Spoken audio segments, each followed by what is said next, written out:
All right, so we are live. Welcome to SQL Friday number 65, which was supposed to be with Sam Nasser, but he couldn't make it, so therefore I'm going to do the presentation. And it is not as rehearsed as you probably are used to when speakers come here, because I figured I want to do a new presentation that I haven't done before. So I'm going to do a presentation about using tally tables. So I'm going to go through what is a tally table to begin with, and when did I first hear about it? Then I'm going to show a few examples.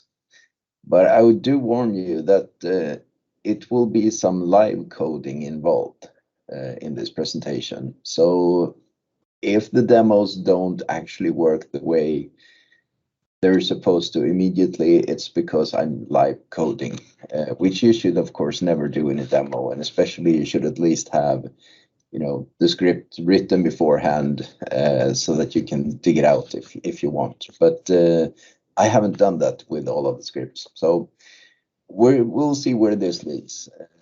And the PowerPoint, it doesn't exist, so we will jump straight into Management Studio and start in there.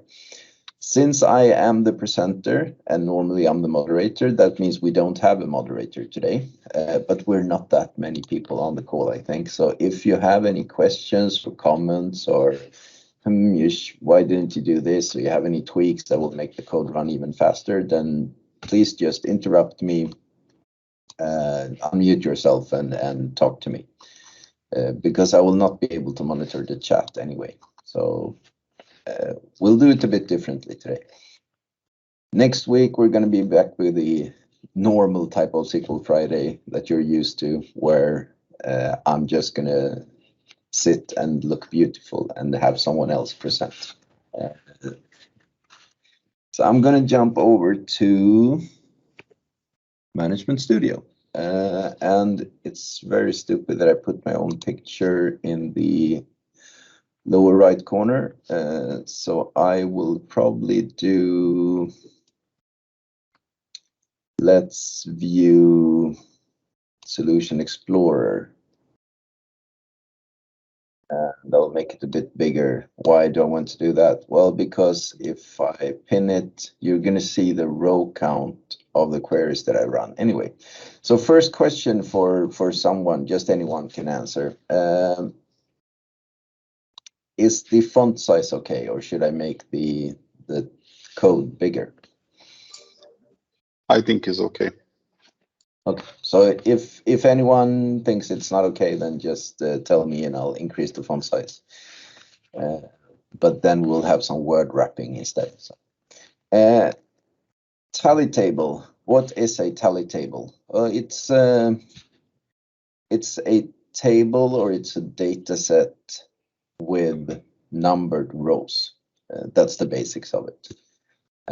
And sometimes you want to use the order of the rows to help you solve some more or less complex problems. Though sometimes you don't even care about the order. You just want the presence of rows. You want a number of rows that you can attach to some other data. But in the most cases, it's going to be the what you will need is the ordered data set. And the way I usually do it is that I use a common table expression to generate numbers, so that the tally table, it's not materialized, it doesn't even touch data. It's just rows that are generated. And the way I normally do it is I have one CTE, which uses the values clause to generate 10 rows. So if we start with this part, it's going to give me 10 rows. And here I have the number 1. It could be nulls. It could be just anything. So for the first part of it, I just need the presence of rows. And then for the second CT, I'm applying the row number function.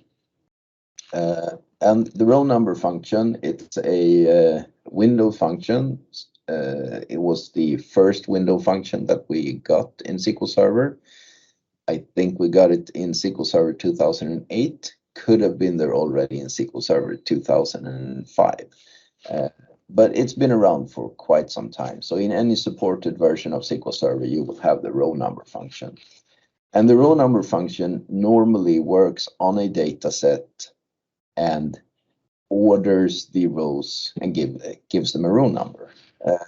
In this case, I don't care about the underlying data. I just care about that there are rows in the underlying data. And I want to give each row a unique row number. So therefore, in the order by clause, in the order by part of the over clause for the row number function, I'm ordering by select null. So a subquery that returns null. SQL Server is going to see this and understand that this order by clause doesn't have any meaning and not actually order the rows. But the SQL standard says that you need to have an order by clause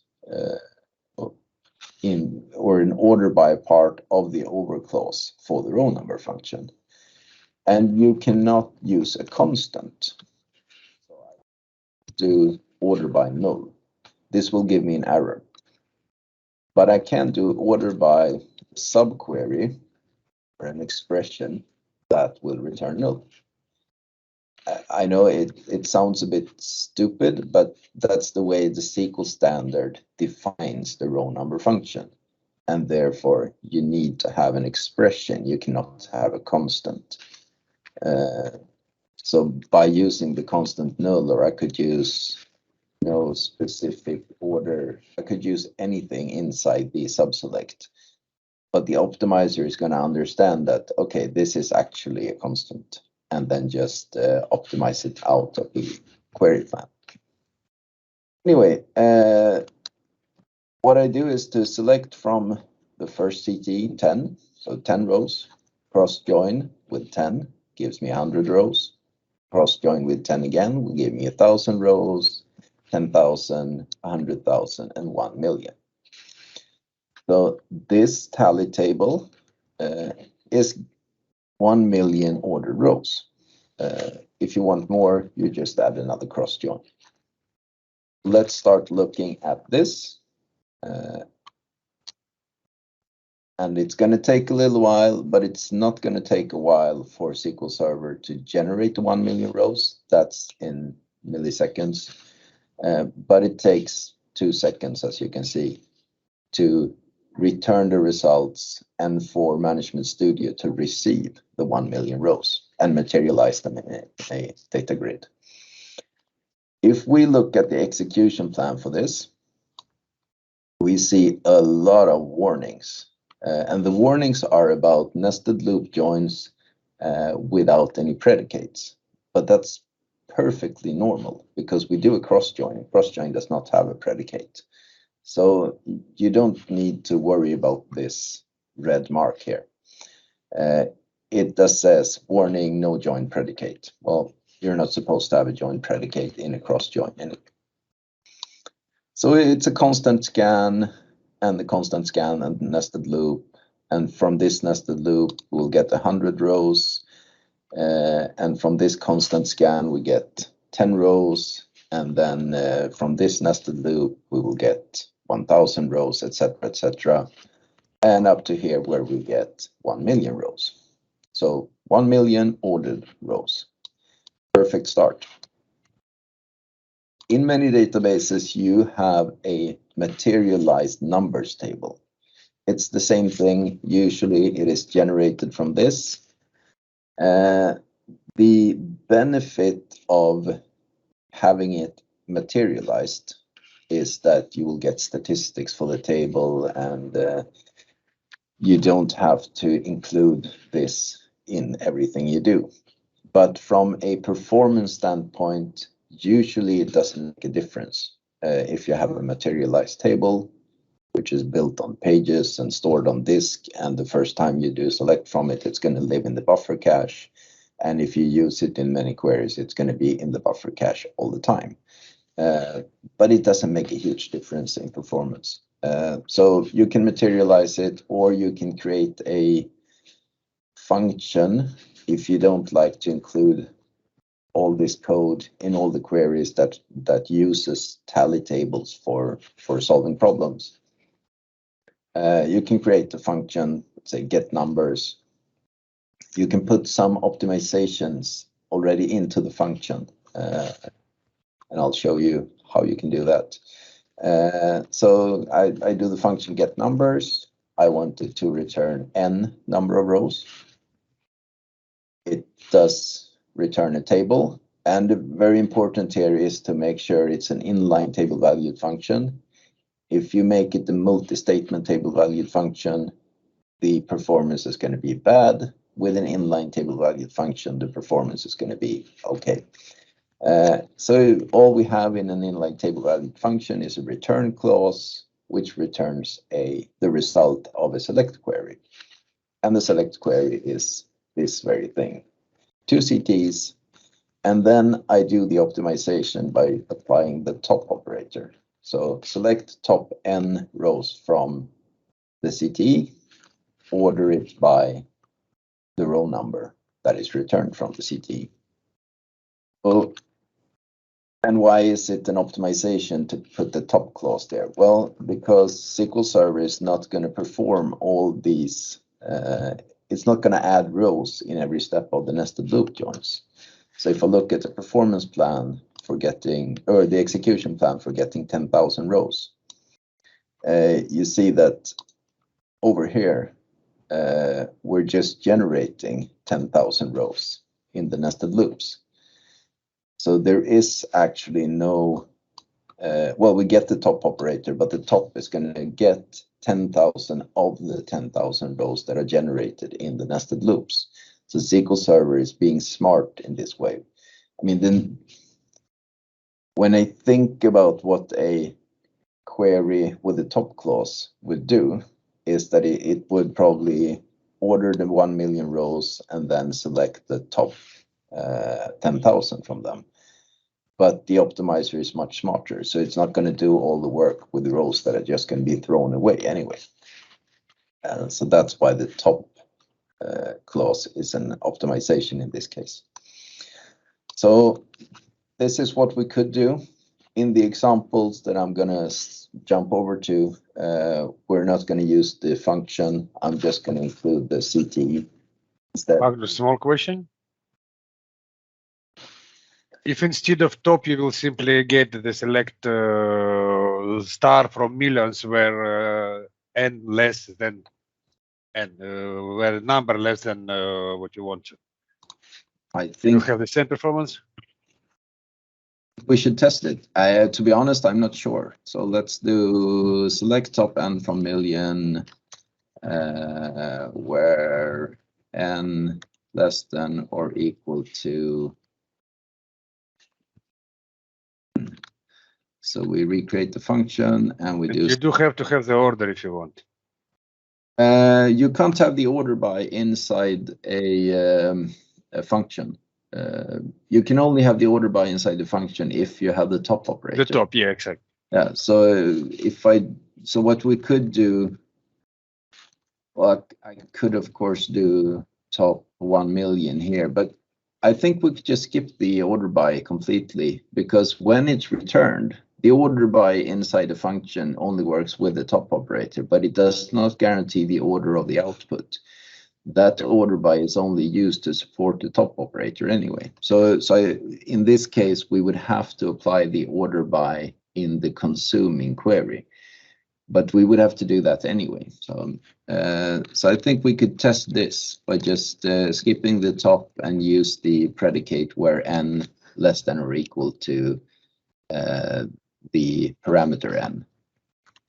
So if I run it and we look at the execution plan, it does not do the same optimization actually. It generates 1 million rows and then it does the filter afterwards. Okay, so top is much better in this case. Yeah, it is. And if you want to have something which is supported by the SQL standard, because top is proprietary to I mean, it's purely in SQL Server that you have the top operator. So what you could do, let's skip the predicate where clause completely. We could do order by n offset 0 rows, fetch next n rows only.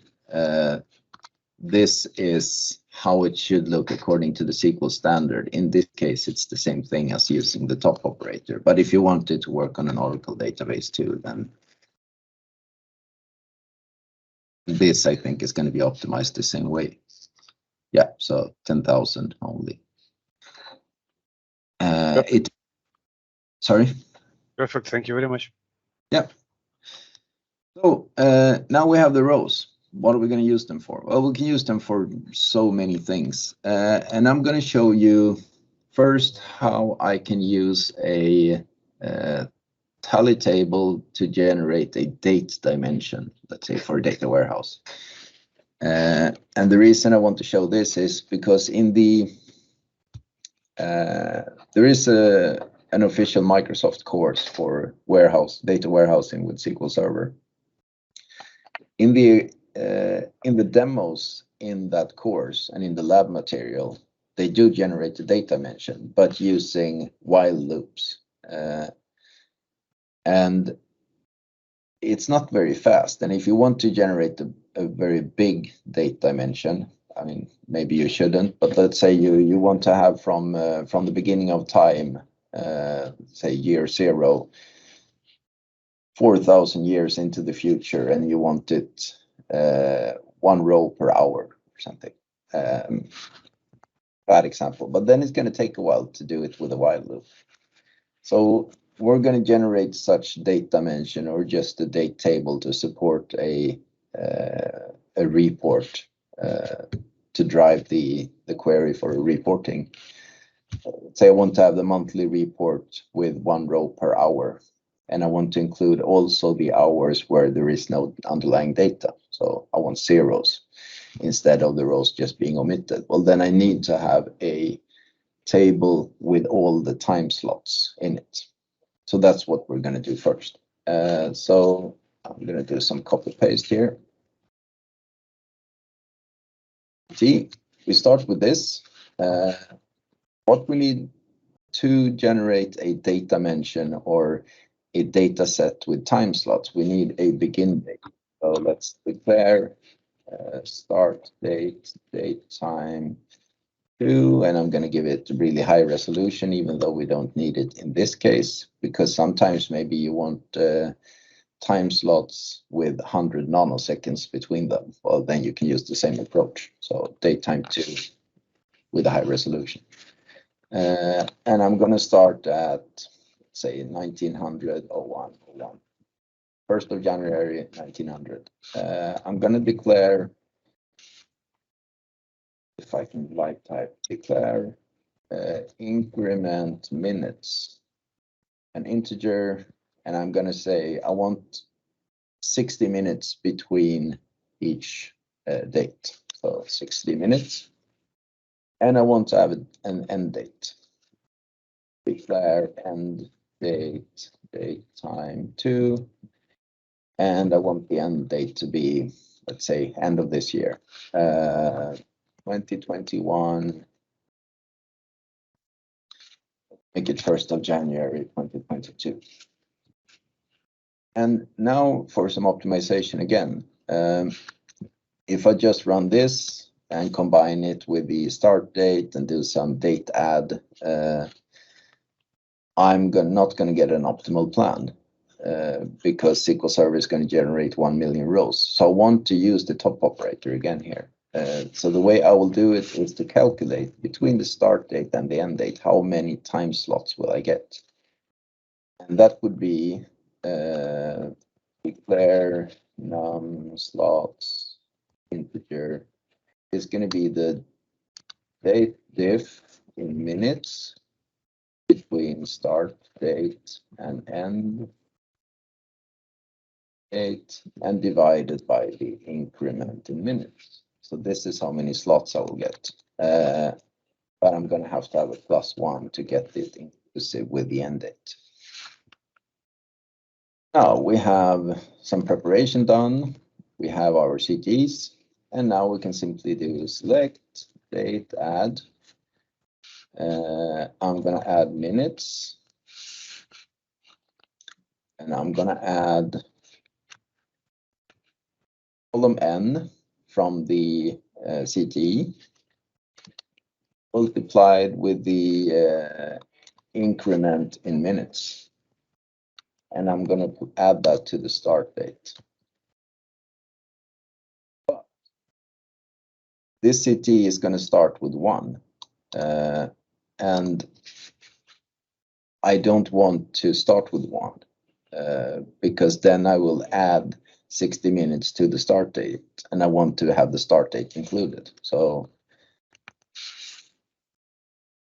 n-1 in this case. I could fix that in the CTE instead to do the select row number -1. Actually, I did, so I don't need it here. Sorry for the confusion. So if you see in the CTE, I'm actually selecting the row number -1. So it's going to start with 0. Well, let's do this from million. And I want to then add the top clause. Select top number of slots.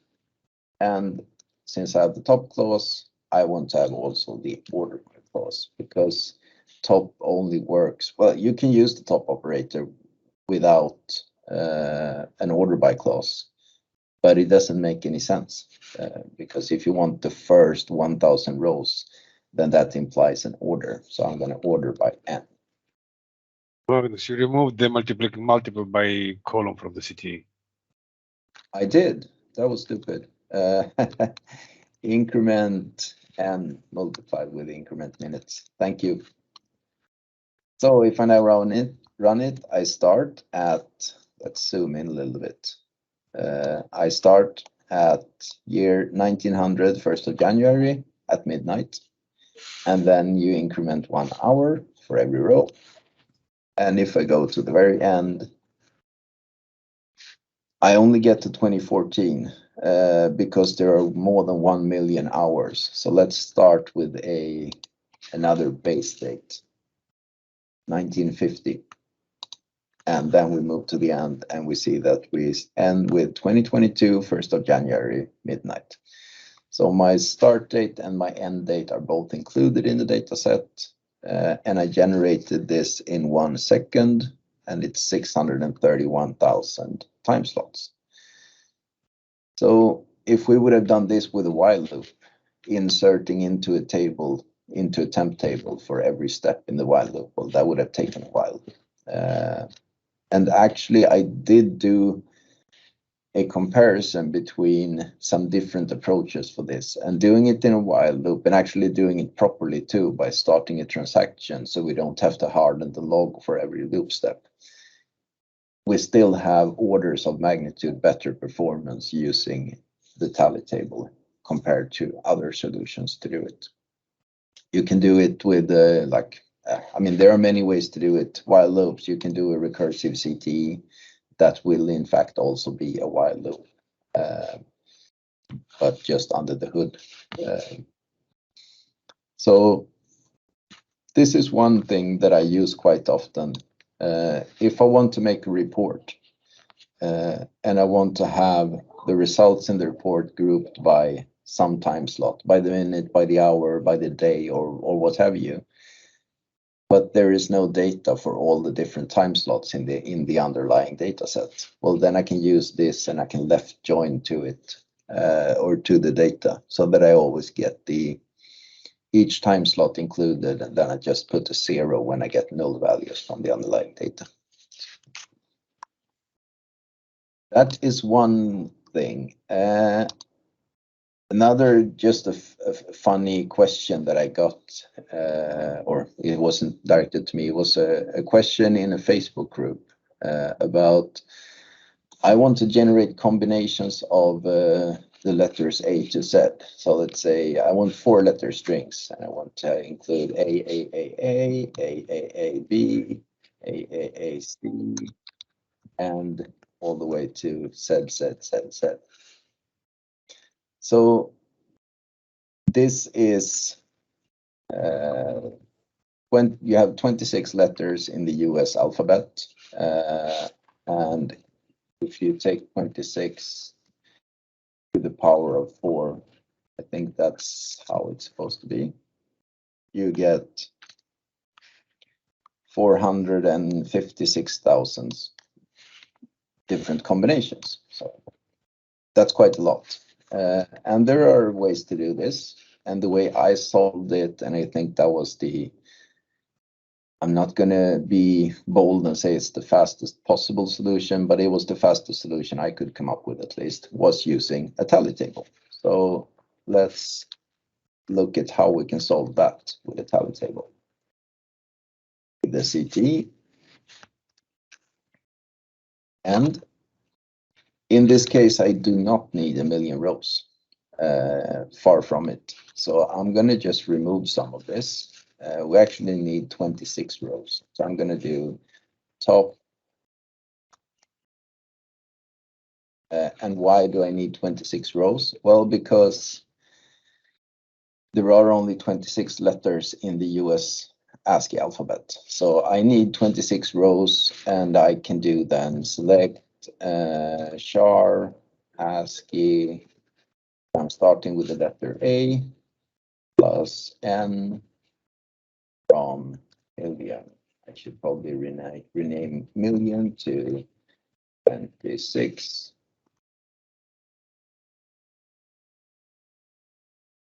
This is going to be the start of it. I get the letters A to Z. Cool. And then it's very simple to generate the 4-letter strings, because you can just use a cross apply or a cross join between 26 and 26 and 26 and 26 once again. So I will do from 26 as letter 1, cross join 26 as letter 2, cross join 26 as letter 3, cross join 26 as letter 4. And here I need to have the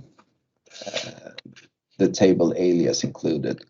So I'm going to do a concatenation, concat L1.n.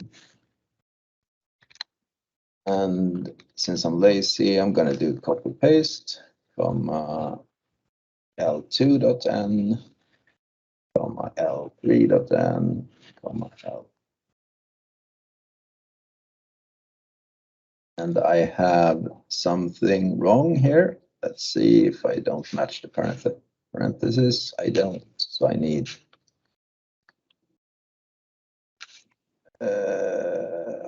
I couldn't do the copy paste properly. So char it, and we should have one here, and a parenthesis here, and one. Yeah, I think this works. So we have 456,976 unique combinations of, or unique 4-letter strings with the letters A to Z in them. And it's generated in 1 second. And I mean, it's not generated in 1 second. It's actually generated in much, much less.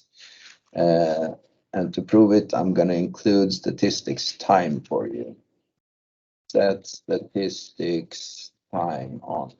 And we can look at the CPU time involved in this query. And the CPU time is 123 milliseconds. That's how long it takes to generate. Well, elapsed time is 145 milliseconds. So including some weights, we have 145 milliseconds. The rest of the time that you see in Management Studio is the time it takes to receive the results from SQL Server.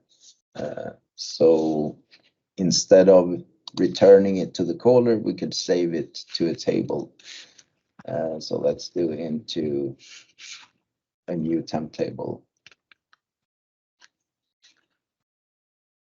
Get a syntax error, no column was specified. Okay, I need an alias name, of course, as the word. Now it should work. All in all, much less than a second, and I have materialized almost 500,000 unique letters. So I don't know really what you would use it for, but it's a cool way. Maybe you can use it to generate passwords. You probably need a longer string, and you need to include the zeros and ones, etc. But it's a technique for generating unique codes, which I'm amazed at how fast SQL Server can do this. If we would look at the query plan, let's skip the into part and run it. Again, we have it's a bit bigger plan because we do some more, but we have 26 rows here.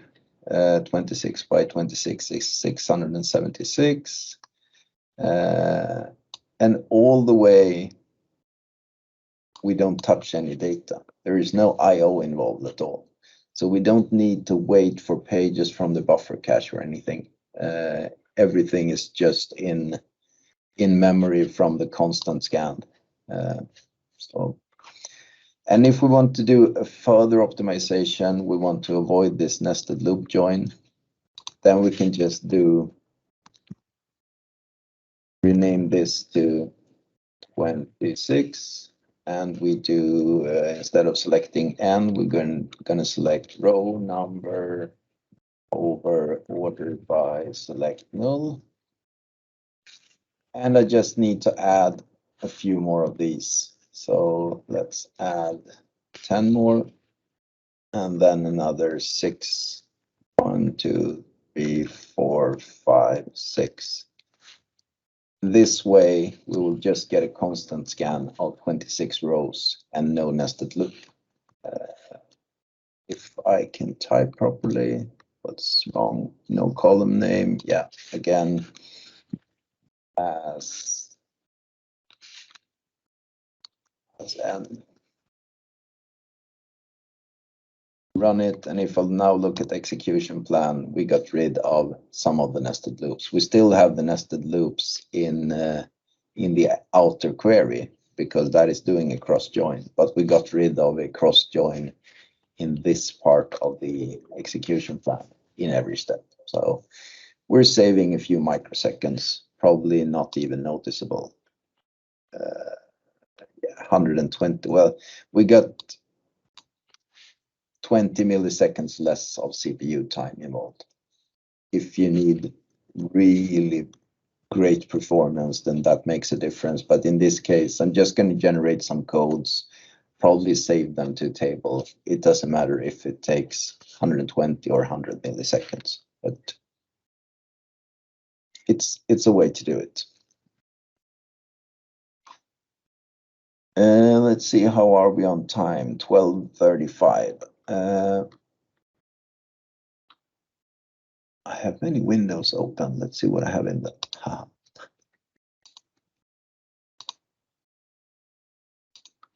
Okay, let's look at this.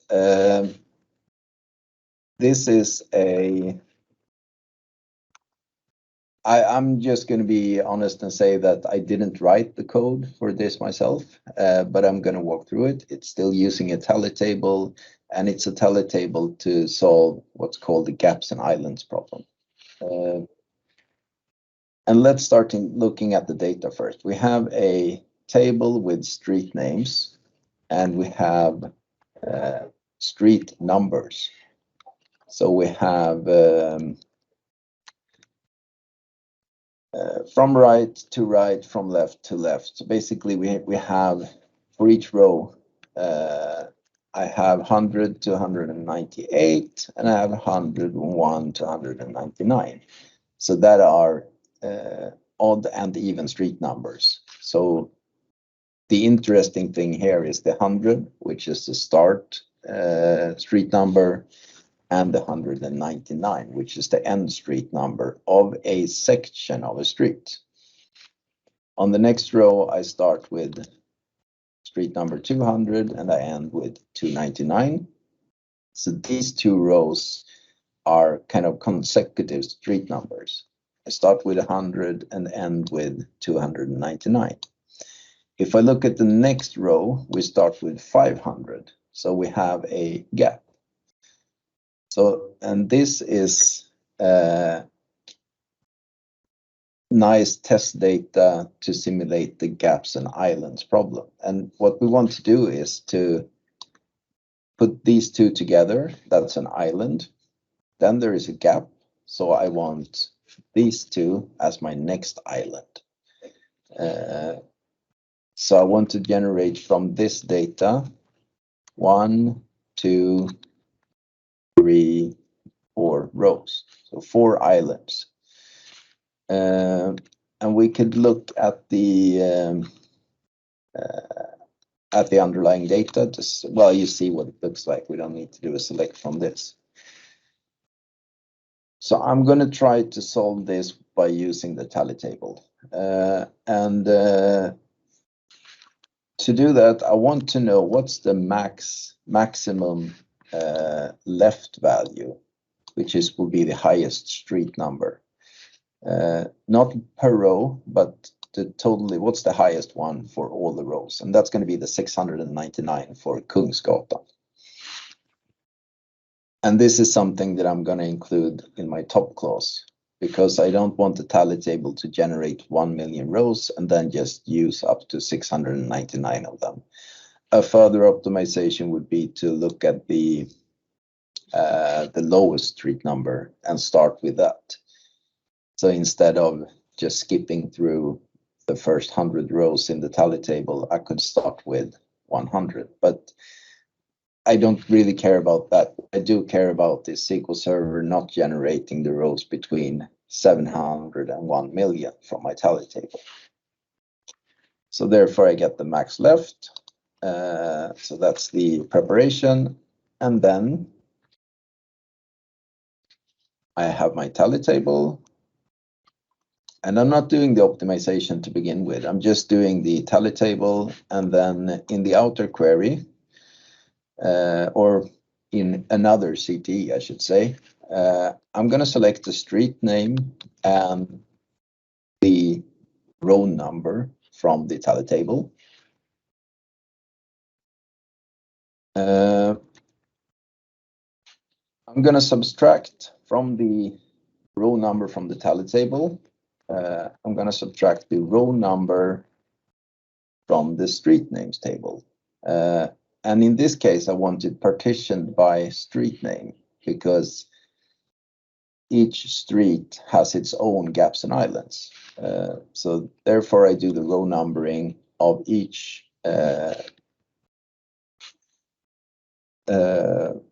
street. And I'm going to join it to the streets table. So I'm doing the select from the tally table, join it to the streets table, and my on clause. This is not very performant if you have a large data set, and that's just a warning. If you use the between predicate in a join and you have millions of rows in the underlying data, you're going to take kind of a performance hit because it's not an equality join. But the between clause, the row number from the tally table is between from right and to left. So from the lowest to the highest number inside the row. So we could start having a look at select star from CTE in this case. So the query, and you will see one of the problems that I can't go. It's going to generate a lot of rows.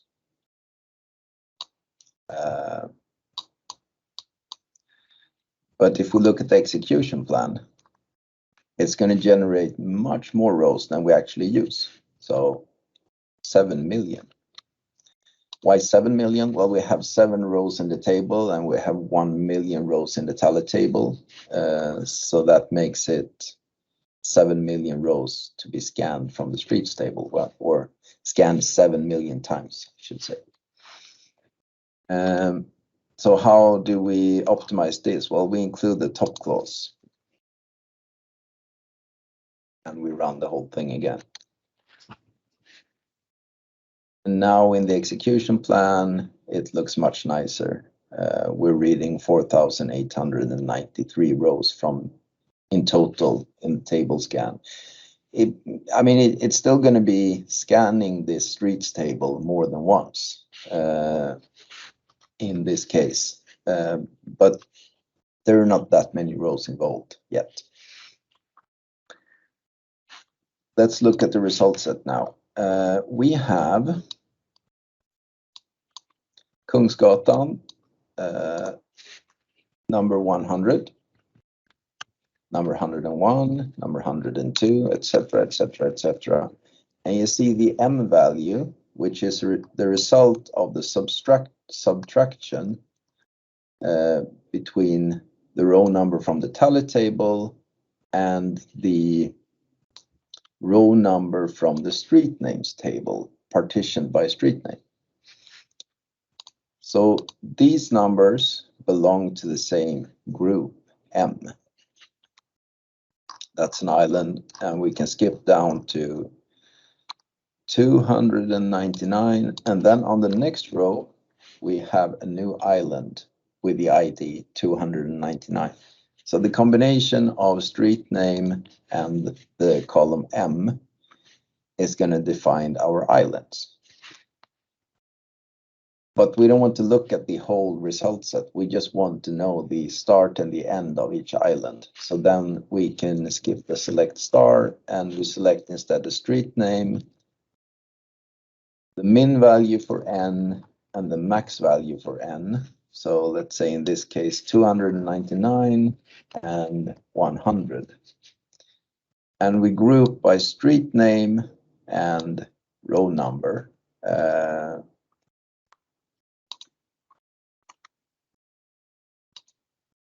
Which is going to be this. That's the row number. And we order it by street name and the min value for n, so the start of the street numbering. Let's run the whole thing. And we get 3 islands. I said I expected 4. Did I misread the underlying data? Yeah, I did actually, because Sveavägen is all consecutive values. But 3 rows, Kungsgatan, starting with 100 to 299, that's 1 island. And then there is a gap, 200 or 300 to 499, that's the gap. And then we have another island, 500 to 699. This is, it's a stupid example with the street names, but it's very handy when you look at, let's say you have metrics being logged from, you have a machine in a factory and you log the temperature every second. And then the log reader misses a second here and there, and you're interested to see what the gaps are and what the islands are in such data. Well, then it's a typical gaps and islands problem.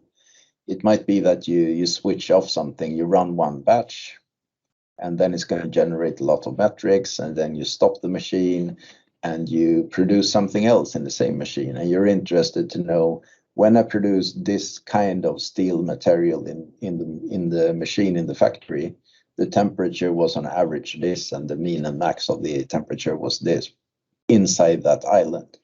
Then when you produce something else, some other material put into the same machine, you want that to be another island that you can measure.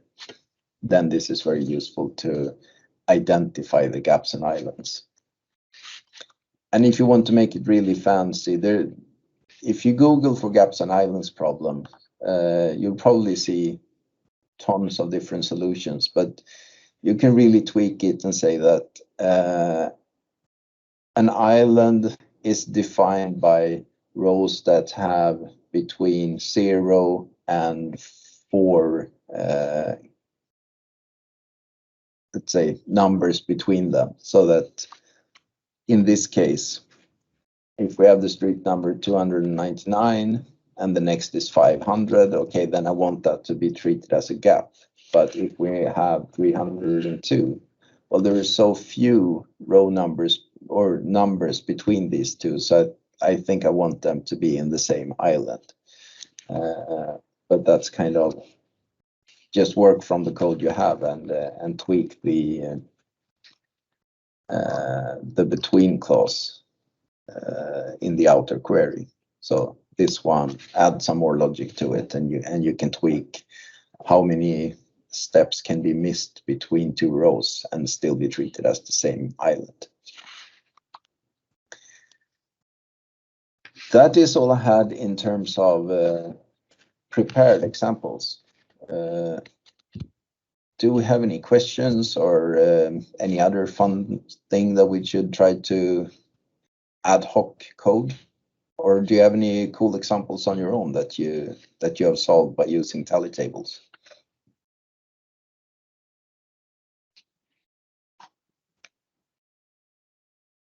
No one is prepared to take over the screen share and show their own code. I was prepared for that, to be honest. Does anyone have any questions then, or just comments?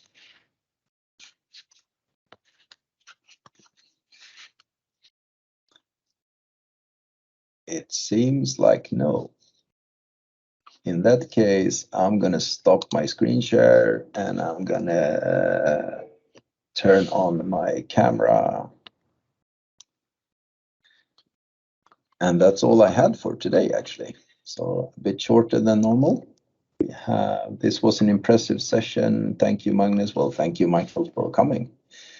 And we're not that many, so if you want to unmute and have a chat, that works too for me.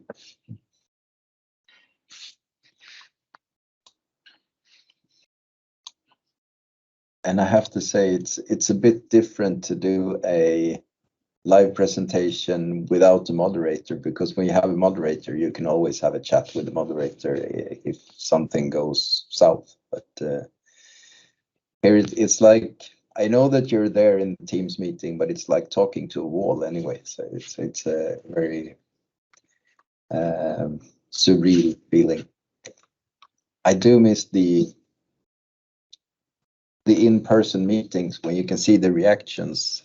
You're in the classroom and you see people, and you see if someone falls asleep, then maybe I should add some energy to my talk. So if people look confused, I should explain something more. Thank you, Magnus. It was very interesting and very helpful, I think. Thank you so much. I don't have, since I was live coding everything, I don't have it uploaded to GitHub or anything. But I am thinking about preparing a more structured talk about tally tables. So in that case, I will upload it to my GitHub, which is, I'll type it in the chat. github.com/transact-sql.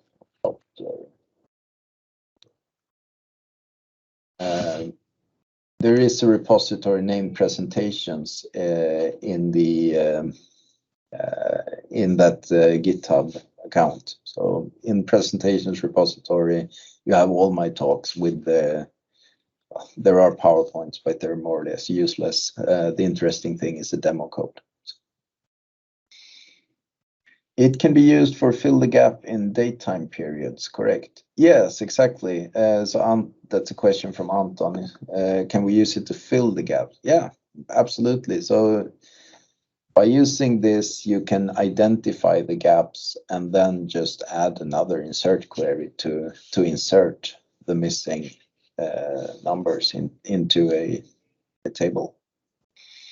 I was interrupted by emergency meeting. Yes, I will share the recording of the demo. I won't share the demo code because it's I mean, I did live type most of it, but the recording will be up. I'm really behind on editing, so I think I have 4 or 5 weeks of SQL Fridays to edit and to upload to YouTube. But it will come maybe this weekend. I'll have some time to do it. I hope so. But it's a problem for all of us, I think. Paid work kind of comes in the way of fun stuff like preparing demos and editing videos. And although editing videos isn't really fun, but it's nice to be able to share. Let's say we have, I think we were 20 people on the call at the most today, and if we can share it with people who couldn't make it to the call, that's a good thing. It's also interesting to see someone is typing and sometimes people type for a very long time, but it doesn't mean they're actually typing, but Teams say they're typing, and then it's a short question. You can use tally tables, for example, to find unprintable characters in string. Another example of usage. Yeah, exactly. Then you kind of split the string and you match it against defined values. I guess that's how you would do it.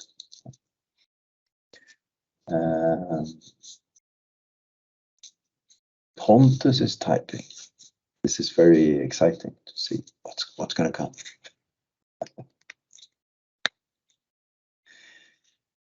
Magnus, once more, will you upload the queries from today? I will not.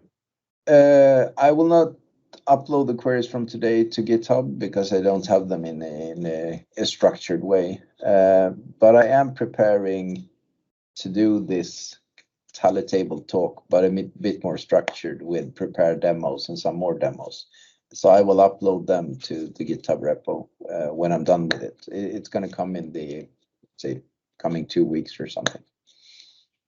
But the recording from today will be hopefully this week, and I will be done with all the recordings that I'm behind on and upload it to YouTube.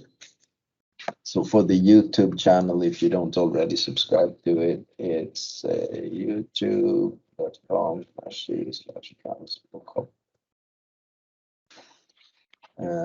There you have most of the content is SQL Friday sessions, and then I have some short videos that I recorded on my own, and some of them are actually from the examples here, so they are already up there. Both the word generator and the date dimension generator are videos already uploaded to that channel, and also a comparison for the word generator between the loop-based approach and the recursive CTE-based approach and the tally table, so that you can see which one performs better and how much better.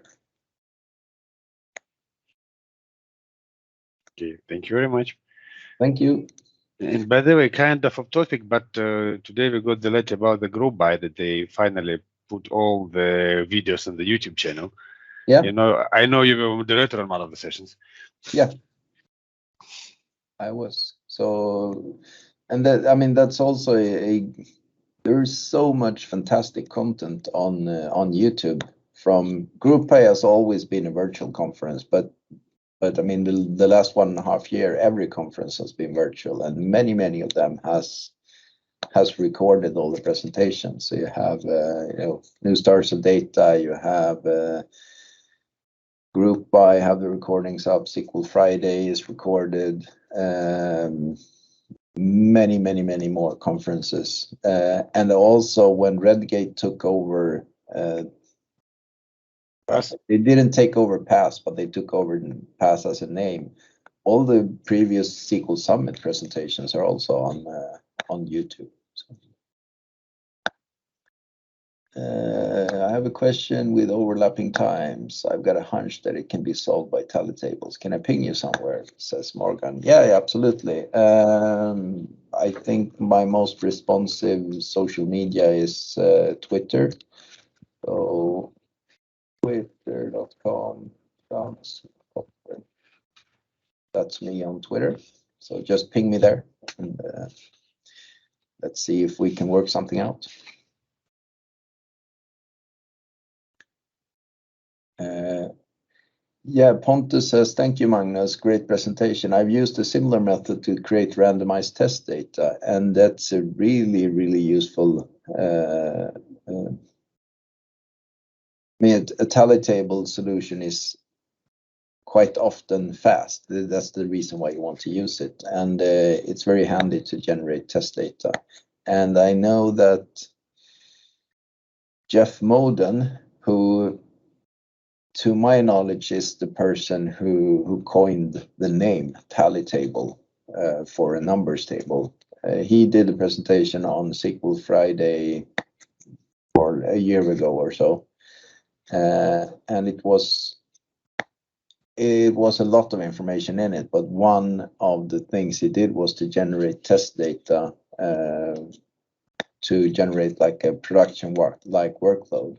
And of course, there's a lot of logic in that, and you have to understand the data you have to understand the production data to create realistic test data. But it was a nice presentation, and he also showed some performance measures for that method to generate test data. It was a long one. I think he was talking for an hour, 40 minutes. So it's the longest 60 minutes talk I've heard, but it was really interesting, all of it.